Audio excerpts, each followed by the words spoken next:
Number 5.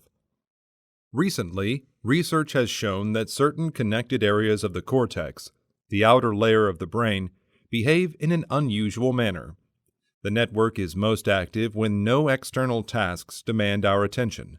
This was discovered during an experiment in which participants were made to perform challenging tasks that involved the use of the cortex. The researchers unexpectedly noticed that certain areas of the cortex were actually less active while the participants performed the tasks. Even more surprising was the fact that the activity in these areas increased back to normal levels when the tasks were completed. The researchers determined that these connected areas are engaged when there are no specific tasks being performed by the brain, and therefore named them the default mode network. This shows that our brains are just as active when we're relaxed as they are when we are busy. Number 6. Unknown to many, our very own number system is derived from Arabic numerals that attained prominence through enlightened medieval Islamic scholars.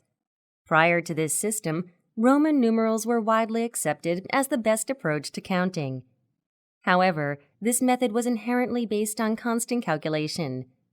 For instance, the Roman numeral equivalent to 412 was CDXII, essentially the same as writing 500 minus 100 plus 10 plus 1 plus 1.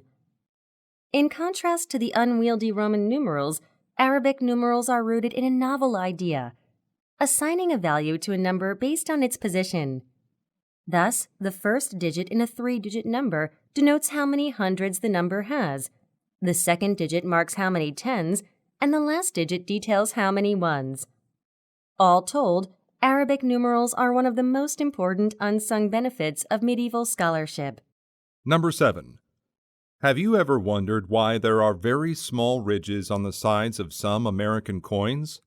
It all started with the Coinage Act that was passed by the U.S. Mint in 1792. This act established that 5-cent, 10-cent, 25-cent, 50-cent, and dollar coins would be produced in their face value in silver, while $2.50, $5, and $10 coins would be produced in their face value in gold. However, this led to unexpected results. Soon, criminals started to shave the edges off these coins and sell the precious metals to make a profit. To make it impossible for people to do this, the U.S. Mint started to use a process called reeding, which added tiny ridges to the edges of coins. Also, these edges made the coins harder to counterfeit by complicating their design.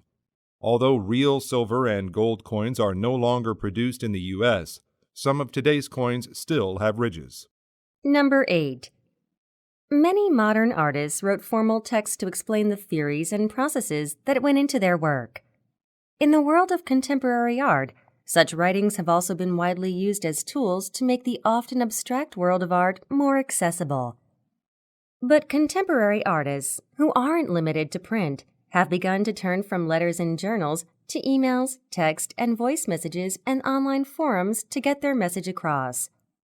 These new media forms allow wider audiences than ever before to become knowledgeable about the world of art and to have meaningful interactions with the artists themselves.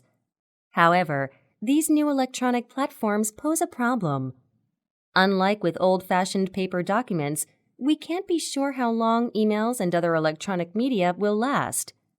In other words, artists' explanations of their own work may be more difficult to study in the future. Number 9 and 10. A law that sets a limit on how low the price of a certain product is allowed to drop is known as a price floor.